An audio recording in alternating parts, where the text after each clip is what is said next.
1 Coríntios, capítulo 11, versos 17 a 22. Eu entendo que a celebração da ceia é também a pregação do Evangelho. Portanto, o que farei agora, irmãos, é uma aplicação daquilo que nós vimos representado na ceia do Senhor acerca da vontade de Deus para nós. 1 Coríntios, capítulo 11, a partir do verso 17, diz-nos assim a palavra de Deus. Nisto, porém, que vos prescrevo, não vos louvo, porquanto vos ajuntais não para melhor, e sim para pior.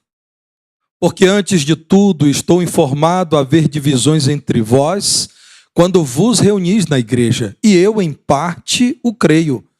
Porque até mesmo importa que haja partidos entre vós, para que também os aprovados se tornem conhecidos em vosso meio. Quando, pois, vos reunis no mesmo lugar, não é a ceia do Senhor que comeis, porque ao comerdes, cada um toma antecipadamente a sua própria ceia, e há quem tenha fome, ao passo que há também quem se embriague. Não tendes porventura casas onde comer e beber? Ou menosprezais a igreja de Deus e envergonhais os que nada têm? Que vos direi? Louvar-vos-ei? Nisto certamente não vos louvo. Imagine que você seja membro de uma numerosa família. Muitos tios, muitos primos, muitos parentes que decidem realizar um encontro para celebrar a existência da família. Um encontro para que primos que há algum tempo não se veem, se reencontrem. Um encontro para que as histórias de família sejam rememoradas e as novas gerações aprendam a valorizar a família. E você empolgadamente decide participar e se esforça por ir ao local em que a sua grande família se reunirá. E o programa é o melhor possível. Um encontro num espaçoso lugar de refeições, em que cada membro da família deve levar algo. E você leva consigo um pão. Ao chegar no lugar do encontro com a família, empolgado, já com o seu celular pronto para registrar aqueles momentos tão especiais, você começa a perceber que um tio fazendeiro levou cortes de carne especiais para aqueles com quem ele mais se identifica comerem. E um outro empresário com muitos recursos decidiu levar consigo biscoitos importados especiais para dividir com 2 ou 3 sobrinhos de sua preferência. Mas a tia viúva, assalariada, estava no canto, tão somente bebendo o seu cafezinho. E ao olhar para a família, o que se encontra são grupos que se identificam por recursos materiais, por conta dos traços da personalidade e até mesmo pelos assuntos de interesse comum. Quem torce para um time num canto e quem torce para outro time no outro canto bem distante. Quem gosta de falar da roça num canto. Quem gosta de cidade, shopping center, trânsito, num outro canto. O que você esperava ser um grande marcante encontro da família tornou-se outra coisa qualquer. Você se alegraria em participar de um encontro de família assim? Pois bem, irmãos, em Corinto, que já havia sido a igreja elogiada pelo apóstolo Paulo, ele diz isso em 1 Coríntios 11, 2, vos louvo porque em tudo vos lembrais de mim e retendes as tradições assim como vos-las entreguei, e estava acontecendo agora aquilo que não era digno de louvor. na festa semanal do amor, chamada Agape, em que os crentes deveriam levar consigo alimentos para juntos cearem e ao final celebrarem a morte de Cristo por meio da ceia do Senhor, estava acontecendo aquilo que o cristianismo havia vencido. Dentre outros problemas da igreja, Paulo encontrou desavenças e divisões. Em 1 Coríntios 11:34, ele chega a dizer, inspirado por Deus: se alguém tem fome, coma em casa, a fim de não vos reunirdes para juízo, a fim de que as reuniões da igreja não se tornem motivo de reprovação do Senhor da igreja. Quantas demais coisas, diz Paulo, eu as ordenarei quando for ter convosco. Paulo, da parte de Deus, é incomodado para tratar de um problema gravíssimo na igreja. A igreja estava se reunindo não para melhor, mas para pior, porque não mais conseguindo celebrar a unidade do corpo, a igreja se fraturava, se dividia em cada encontro. No texto lido, diz a palavra de Deus que no verso 18, o apóstolo Paulo notifica a igreja: eu estou sabendo que há divisões entre vocês. No verso 19 ele chega a dizer, em meio a essas divisões, pela atitude de cada crente, pelo menos saberemos quem são os aprovados e os reprovados, aqueles que, amando ao Senhor, trabalham pela unidade da igreja, ou quem são aqueles que, reprovados pelo Senhor, trabalham por dividir, por fraturar, por arrebentar a comunhão da igreja.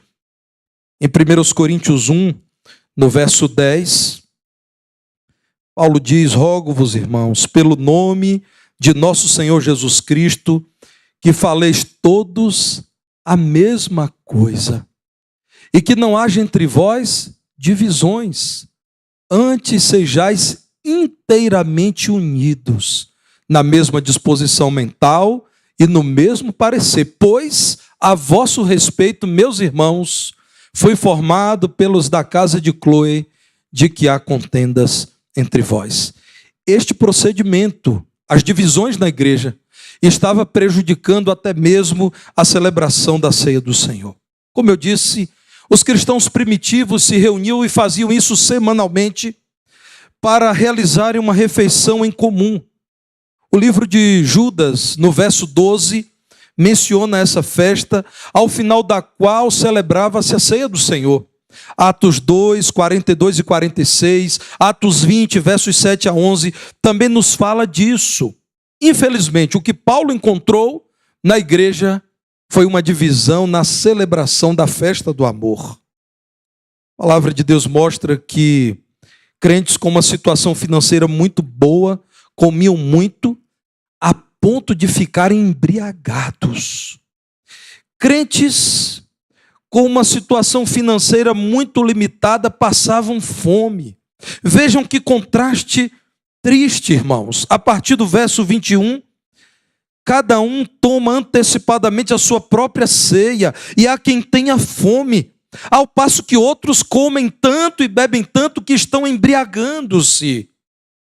Verso 22, vocês não têm onde comer muito, a ponto de fazerem isso na igreja de Deus e envergonhar os irmãos? Verso 22, Paulo diz, nisso eu não vos louvo. A igreja de Cristo já havia vencido as divisões do seu tempo.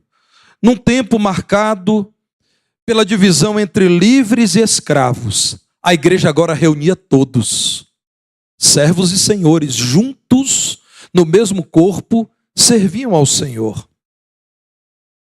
Naquele tempo em que havia profunda divisão entre gregos e bárbaros, a igreja anunciava o evangelho a todos. Havia distinção entre judeus e gentios, a igreja era um só corpo. Aproximou os que estavam longe e os que estavam perto, judeus e gentios, num tempo de dualidade entre cultos e ignorantes, crianças e anciões, ricos e pobres, homens e mulheres. A igreja havia se estabelecido como um corpo vivendo em unidade e amor. Agora em Corinto, como diz William Barclay, comentarista do Novo Testamento, não se via mais aquilo que diferenciava a igreja do mundo de sua época. Ele diz o seguinte: para muitos escravos pobres, a festa do amor, que, como eu disse, culminava com a celebração da ceia do Senhor, devia ter sido a única comida decente que tinham em toda a semana. A reunião da família, esperada com grande expectativa, se tornava ambiente para que alguns pecassem, porque a embriaguez e a glutonaria são obras da carne, e o ambiente em que muitos se entristeciam, porque não eram tratados como iguais. Não há aqui uma rejeição às reuniões da igreja ou à celebração da ceia do Senhor, mas as distorções vistas nas reuniões da igreja e na celebração da ceia. Portanto, Paulo não escreve para dizer que a igreja deveria deixar de celebrar a ceia. Escreve para corrigir a igreja, a fim de que a ceia descaracterizada fosse corrigida. Paulo é usado por Deus para defender a unidade da igreja, a comunhão do corpo de Cristo, e para ensinar a forma correta de celebração da ceia. E, meus irmãos, eu não tenho dúvida, a ceia, segundo o que está aqui, deve ser celebrada de modo solene, digno, cuidadoso. A ceia do Senhor, muito embora fosse parte de uma grande festa da comunhão, precisava obedecer a elevados critérios que Cristo estabelece para o seu povo. Todos nós podemos e devemos aprender com esse texto das Escrituras. O que ele nos diz, em resumo, é que a comunhão com Cristo e com o seu povo, o povo de Cristo, é celebrada quando nós observamos o memorial da ceia. Portanto, há duas aplicações para nós nesse texto. Primeiro, é que quando nos reunimos em torno da mesa do Senhor, nós celebramos a nossa comunhão com Cristo. Sim. Volto a dizer, a pessoa principal desta reunião é Jesus Cristo. O centro da celebração deste memorial é Jesus.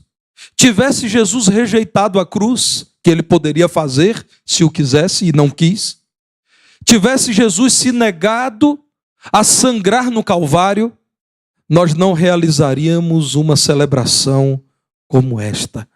Nós, antes de tudo, celebramos a comunhão que temos com Cristo, comunhão que ele conquistou com o seu sangue, porque seria impossível a nós pecadores desfrutarmos de comunhão plena com o Senhor no pecado. Então ele por nós se entregou, com o seu sangue nos lavou, nos santificando, ele permitiu-nos ter comunhão com ele. Pecados causam divisão entre nós e o Deus Santo. Pecados perdoados, almas lavadas pelo sangue de Jesus, permitem que haja comunhão entre os crentes e o Senhor Jesus. Então, nesta manhã, nós estamos celebrando a comunhão que temos com Jesus. O cálice é a nova aliança no sangue de Jesus. Nós celebramos a comunhão com o plano de Cristo. No verso 24, o apóstolo Paulo diz que devemos dar graças pelo corpo de Jesus, que segundo ele mesmo disse, seria dado pelos crentes. Isto é o plano de Deus. Como diz a palavra do Senhor no livro dos Salmos, não havia neste mundo um justo, um sequer, um que fizesse o bem. O Senhor então se fez carne e habitou entre nós. Na carne venceu o pecado, a carne, o mundo e o diabo. Este é o plano do Senhor, providenciar dos céus salvação para quem era incapaz de salvar a si mesmo. Portanto, quando celebramos a ceia do Senhor, nós estamos dizendo, cremos em Cristo, reconhecemos que o seu plano é perfeito e nós, pela fé, temos comunhão com esse plano. Nós cremos no plano eterno de salvação. Por isso celebramos a morte do Calvário. É a comunhão com Cristo em santidade. Aqueles que em Corinto transformaram uma festa de comunhão da igreja em um palco de divisão e de toda sorte de celebração das obras da carne, estavam demonstrando não ter comunhão com Cristo, porque quem tem comunhão com Cristo valoriza a santidade, o tema da santificação, sem a qual não veremos o Senhor, não teremos comunhão com o Senhor. É um tema prioritário para todo salvo. Quando falamos, irmãos, da segurança da salvação, que aqueles que tiveram seus nomes escritos no livro da vida não têm os seus nomes apagados, riscados. Quando falamos que um crente verdadeiro, aquele que recebeu o Espírito porque verdadeiramente convertido a Cristo, confessou como seu Salvador, não perde a salvação, nós não estamos falando da licença para uma vida relaxada. Diga a um crente verdadeiro que não é possível que coisa alguma o separe do amor de Deus que está em Cristo Jesus, nosso Senhor, e nem assim ele pecará. Porque, irmãos, a santificação anda de mãos dadas com a salvação. Nós fomos salvos do pecado. Não é possível que um santo tenha prazer no pecado.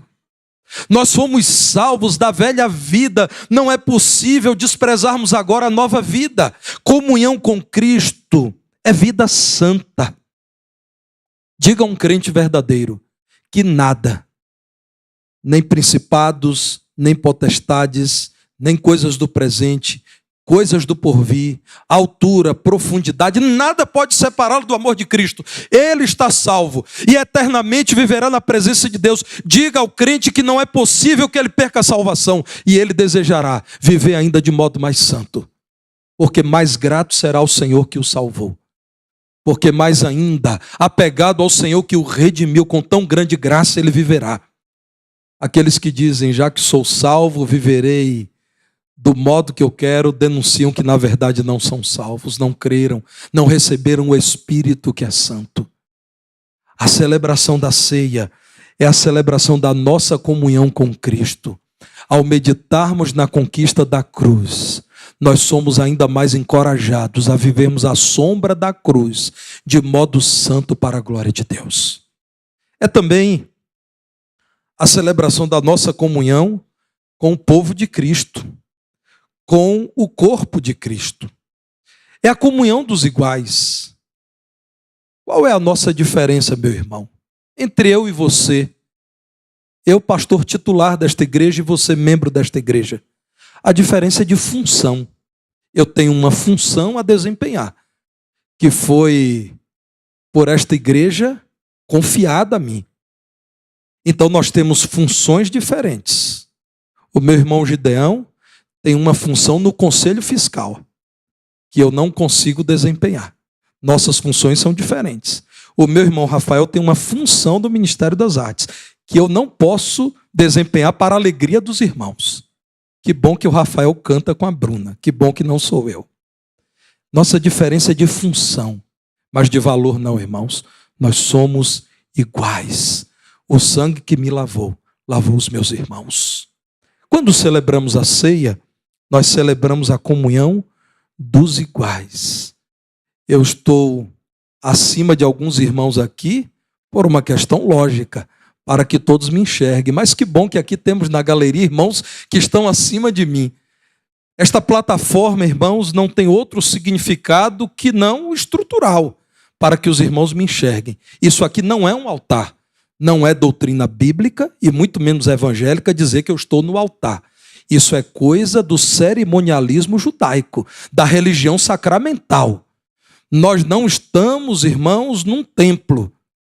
Por vezes chamamos de templo porque nos habituamos a isso. Mas nós estamos num edifício em que a igreja de Jesus se reúne. Não estamos no altar e eu não sou sacerdote, eu sou ministro do Evangelho. Você não precisa que eu medie a sua relação com o Senhor Jesus Cristo. Eu ensino, eu exorto, eu aponto para Cristo, mas o irmão não chega a Cristo por meio do pastor. Isso não é doutrina nossa. Nós somos iguais. Nós somos ministros, todos nós, porque todos recebemos do Espírito que com poder nos capacita a servir. Nós somos crentes, membros do corpo. Todos nós devemos viver de modo santo. Não é entre nós, irmãos, licença para que o líder da igreja viva de qualquer modo. Como vemos, especialmente na mídia, casos e casos se multiplicando. Nós somos iguais. Devemos, portanto, viver de modo fraterno, como irmãos, celebrando a alegria de nos reunirmos em nome do Senhor, celebrando o nosso amor. No verso 33 de 1 Coríntios 11, Paulo diz: irmãos meus, quando vos reunis para comer, esperai uns pelos outros. Que graça terá em comer tanto, sem esperar pelo irmão? Esperem uns pelos outros. Valorizem os outros. Eu cometi um grande erro no primeiro pastorado. Eu era pastor de uma amada igreja que se posicionou firmemente contra um terrível movimento, um desvio da fé, uma heresia chamada G12. E acontece, irmãos, que em meio à nossa postura bíblica, vários crentes que viram esse movimento chegar em suas igrejas começaram a frequentar a nossa igreja, desejando uma igreja bíblica, saudável.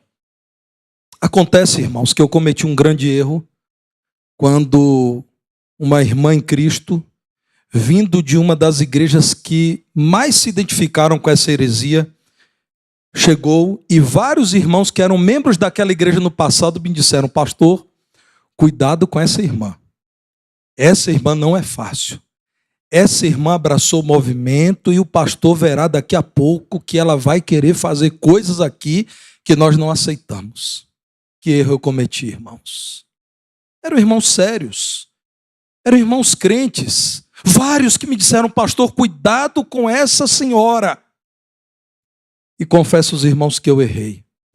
Eu errei porque antes que aquela irmã pudesse demonstrar quem ela era, eu criei uma ideia de quem ela era. Que erro, não é, irmãos? Quando nós não conhecemos um irmão e porque ouvimos outras pessoas falarem, concluímos: ele é assim, ela é assim. Eu cometi esse erro. E recebi aquela irmã de modo correto, atencioso, mas eu sempre nos cultos ficava observando as atitudes daquela irmã, esperando o momento em que ela pisaria na bola. E eu então a chamaria para corrigir. Já se vão 20 anos e essa irmã nunca pisou na bola. Tornou-se uma das colunas da igreja. Mulher de Deus, mulher de oração, amorosa comigo, atenciosa com a igreja. Tornou-se líder. E agora, visitando essa igreja, eu a reencontrei. E no momento de comunhão da igreja, ela saiu do lugar dela e veio me abraçar e disse no meu ouvido: não há um só dia, desde que eu te conheci, pastor, que eu não oro por você, pela Samela e agora pelos filhos de vocês. E ela faz isso mesmo. Aquela mulher é uma mulher de oração. Ela me disse: não houve um só dia, desde que eu te conheci, que eu não ore por você e por sua família. Que erro cometi de tratar aquela irmã como se não fosse igual a mim. Que erro cometi ao ouvir tudo o que me disseram sobre ela. Por que não busquei aquela irmã e não disse: minha irmã, quais são suas intenções ao chegar aqui? O que a irmã pensa? O que te move ao chegar nessa igreja? Por que não ouvi aquela irmã? Pequei, irmãos. Pequei e me arrependo disso. E utilizo o meu erro para exortar você a olhar para cada vida que chega nesta igreja como uma vida que o Senhor permitiu chegar aqui para abençoar e ser abençoada. Você, meu irmão, é igual a mim e nós estaremos juntos no céu. Nós celebramos a comunhão de um povo que crê. Jesus morreu por todos nós. Jesus por nós se entregou. Ele está vivo e um dia voltará para buscar todos nós. E todos nós estaremos com Ele eternamente no céu.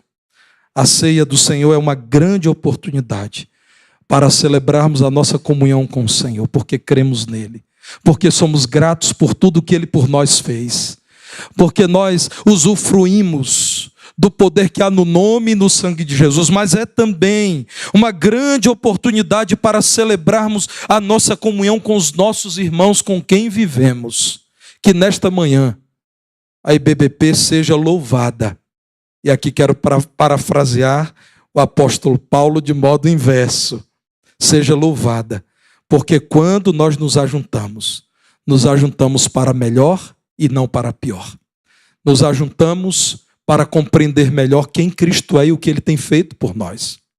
Nos ajuntamos para renovar o compromisso de orar pelos irmãos, de servir aos irmãos e de cuidar da comunhão desta igreja. E o Senhor um dia nos cobrará se trabalhamos a favor ou contra a unidade, a comunhão, a harmonia da sua igreja. Deus nos abençoe, a fim de que esta seja uma manhã de verdadeira celebração da comunhão com Cristo e o seu povo, para a glória do nosso Deus. Quero convidar os irmãos